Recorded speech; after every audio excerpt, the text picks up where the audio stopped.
Today, we're celebrating the power of stories in creating shared understanding. We're talking with James Beard Award-winning filmmaker Sanjay Rawal, the creative force behind a new movie about Native American foodways called Gather. Welcome to the Leading Voices in Food podcast. I'm Kelly Brownell, director of the World Food Policy Center at Duke University. Sanjay, I'm really happy you could join us. Thanks for being with us today. It's a pleasure, Kelly. Thank you for having me on. So let's begin. Would you please describe the Gather film for our listeners and talk about why you took on a very ambitious project?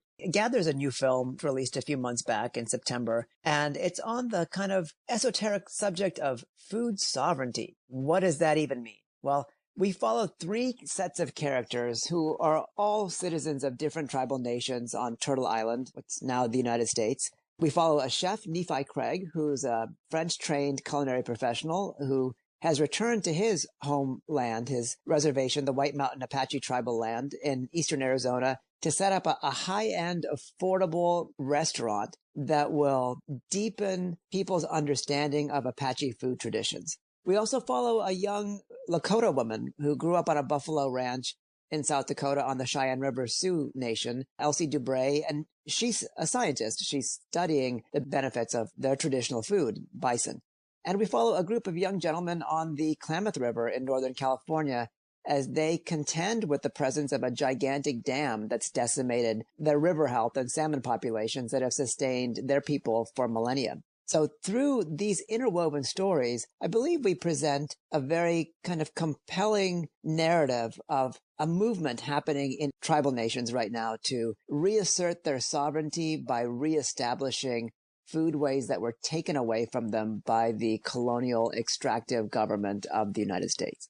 The early Anglo-European economy was based on monocrop agriculture. How did that change? What were once profoundly biodiverse lands? What are they like now? That's a great set of issues to discuss. We live in an era right now where we are so separated from the food and the land that it's hard to imagine that less than 150 years ago, almost the entirety of the American economy was land-based. And when you look at the groups in Europe that were beginning this kind of new wave of colonization in the 14 and 1500s, you basically had two sets of goals. You had nation states that were hiring, call them entrepreneurs, call them state-sanctioned pirates. They were hiring people to go and either, number one, find mountains of gold. And there was another set of nation states that realized that the wealth that they could extract was from the topsoil itself.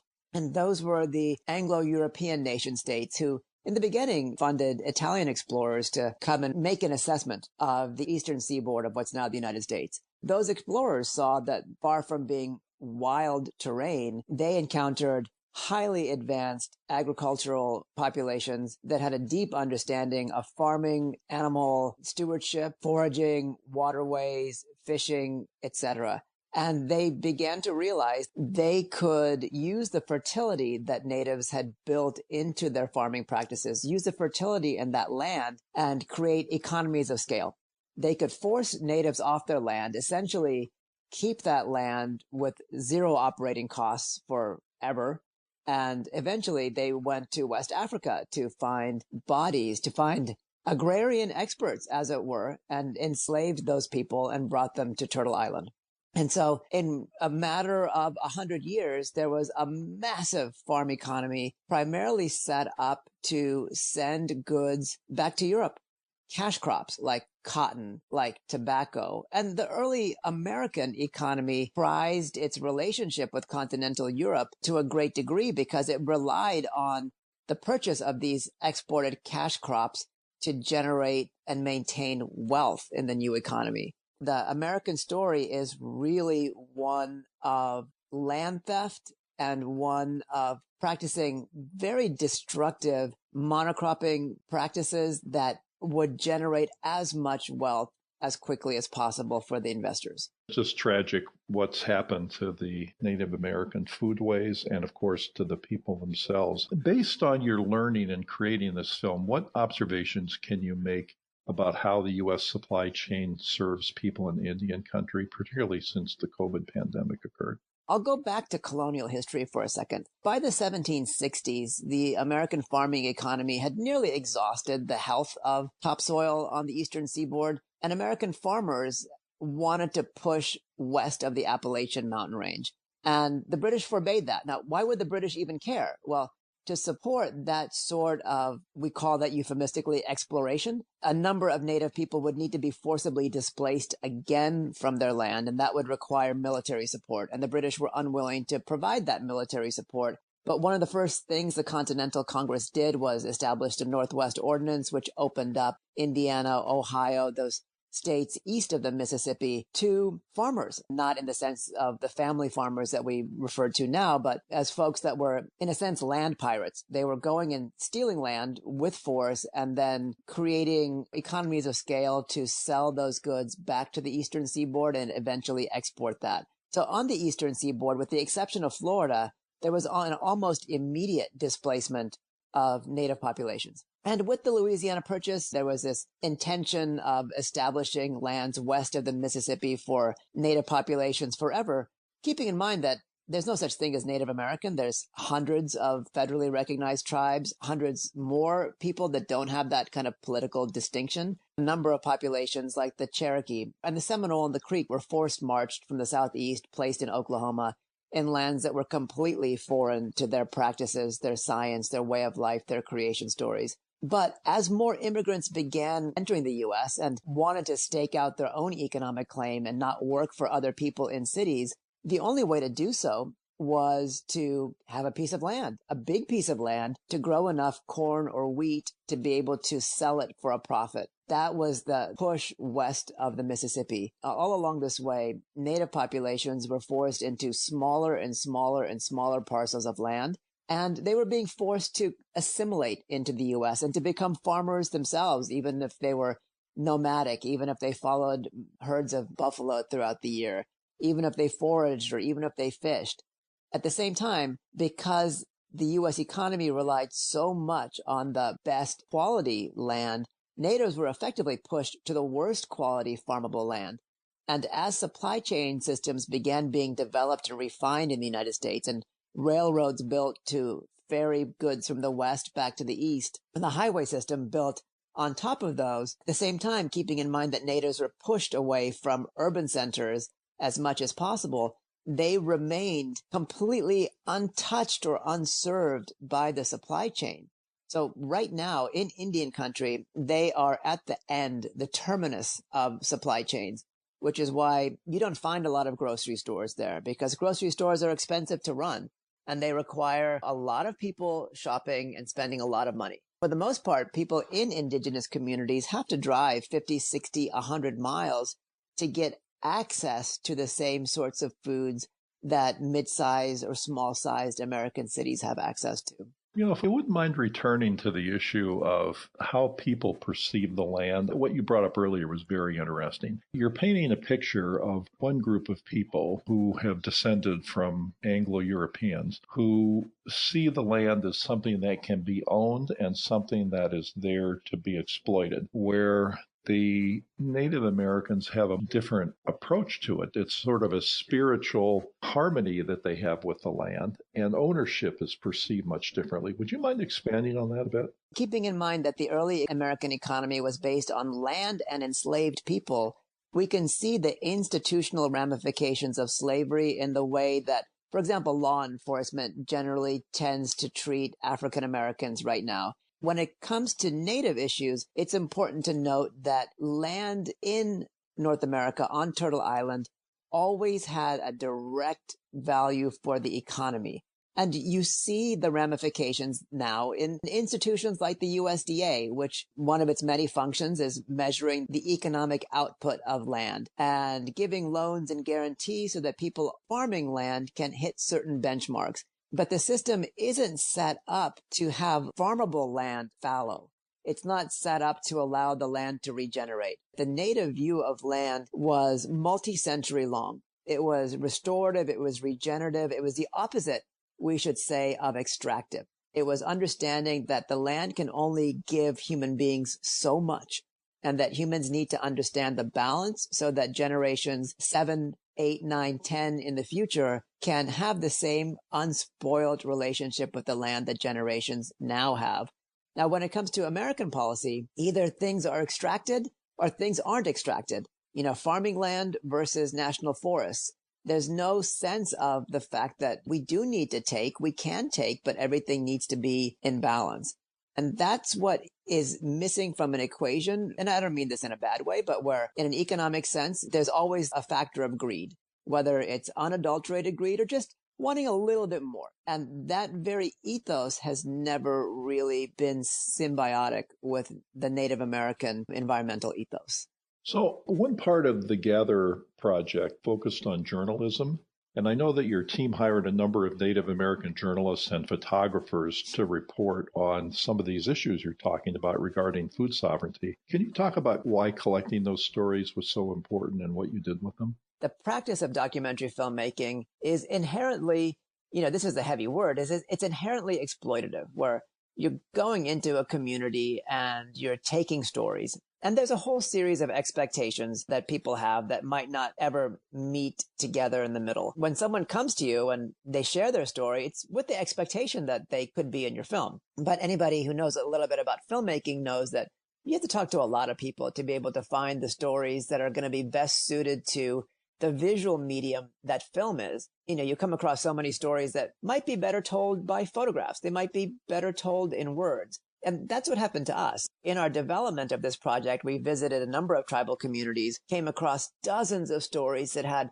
such deep importance, and people were offering with their heart and soul. So as we began to see which stories wouldn't be suitable for the restrictive format of documentary filmmaking, we began to look for grants to hire Native American journalists and photographers to write up and tell those stories. And we hired Kim Baca, who used to be the executive director of the Native American Journalists Association. And she worked with me on placing those stories in tribal media and in non-tribal media. Hopefully, we were able to do the people that we met a service and allow the inspiration they had wanted to share with us as filmmakers be shared in some other format. So much came of this effort, not just the film, which is amazing itself. Thanks for sharing that.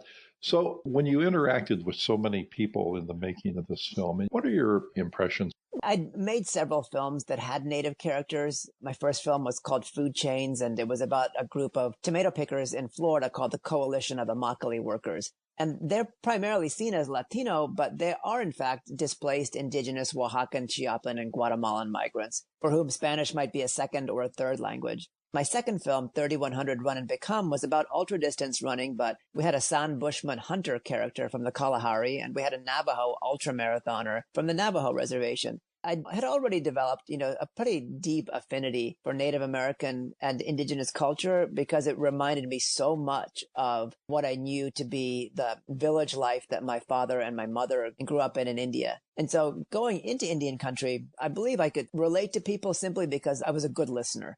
And I knew I was in a world that would gradually unfold itself to me if I was just quiet, if I just built the trust, wasn't loud, and gave respect to the fact that the folks I was meeting with had histories on their land of 1, 2, 5, 10, 20,000 plus years. And it's always such an amazing experience to be with people that understand where they are and where they've come from in ways that the rest of us on Turtle Island in the United States can't do as immigrants, whether we're first generation or 20th generation. We don't have the same sort of perspective that the folks in Gather do. While some of the characters were younger than me, some of them were older than me, I kind of felt the deep wisdom that they had and really enjoyed learning about their stories by just listening for hours on end. So what do you hope will come out of people watching your film? In Indian country, there's been a whole series of reactions, and those are the ones that we made the film for. People taking pride in reestablishing the food systems that were in effect destroyed by colonization. And when I say destroyed, I mean directly. By the mid-1800s, it became really clear to the U.S. government that the expenditure of military force on native people was too perilous, and it was euphemistically much more efficient to subjugate native people by destroying their food systems, whether it meant creating policies and procedures to take the massive buffalo herds from the Midwest, from 63 million down to just a handful of individuals, whether it meant burning fields, damming rivers, polluting rivers, etc. Native Americans are one of the only populations in the modern world to have had their entire food system destroyed as a tactic of war. Secondly, there was a program for more than 100 years to forcibly remove Native kids from their homes and in the effort of, quote, assimilating them, put them into boarding schools where speaking their language, practicing their culture was forbidden.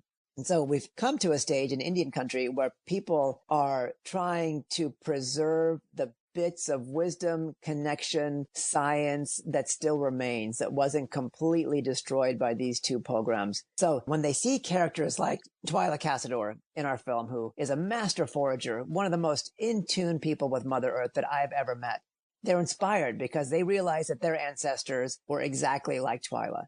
Outside Indian country, however, there have been a number of really interesting conversations, both on the foundation level, because, less than 1% of American philanthropy goes to Native-led organizations working in Indian country, even though one might argue that all of philanthropy has come from land-based wealth. Even tech fortunes came from venture capitalists who come from that sort of old pre-industrial revolution or industrial revolution land-based economy. But in the farming community, there have been really, really deep conversations because at some point in the history of the land that we're on, whether our family was directly involved or whether we just purchased it from somebody who purchased it from somebody else, the land that we're on was once somebody's home. And chances are the histories of those homes still exist within Native American families and groups that have been displaced. And it's kind of horrific when you think, if you try to imagine somewhere in your ancestry, your grandparents lost their homes, your great-grandparents were forcibly removed and maybe passed away. The only modern corollary is the Holocaust. And I don't say that lightly because in the Mein Kampf, Hitler does allude to Native American reservations as precursor ideas for his ideas of concentration camps. And so the fact that our history, even though the ideals of America are so lofty, was based on a set of deeply horrific practices, the enslavement of Africans and the theft of Native American land, has caused people to really contemplate what sort of future they want to live in, and the idea of equity and redistribution of wealth and resources that were taken in a very inequitable fashion. Well, you tell a very powerful story, and I really appreciate you creating such a powerful film and for joining us today. So thank you again. Oh, the pleasure was all mine, Kelly. Thank you. So our guest today has been filmmaker Sanjay Rawal, creator of the new First Nations Foodway documentary, Gather. If you're interested in learning more about Gather, you can find information online at gather.film, and you can watch it on iTunes, Amazon, and Vimeo on demand. And thank you for listening. If you'd like to subscribe to the Leading Voices in Food podcast series, you can find it on Apple Podcasts, Google Play, or your favorite podcast app. Podcasts and transcripts are also available on the website of the Duke World Food Policy Center. This is Kelly Brownell.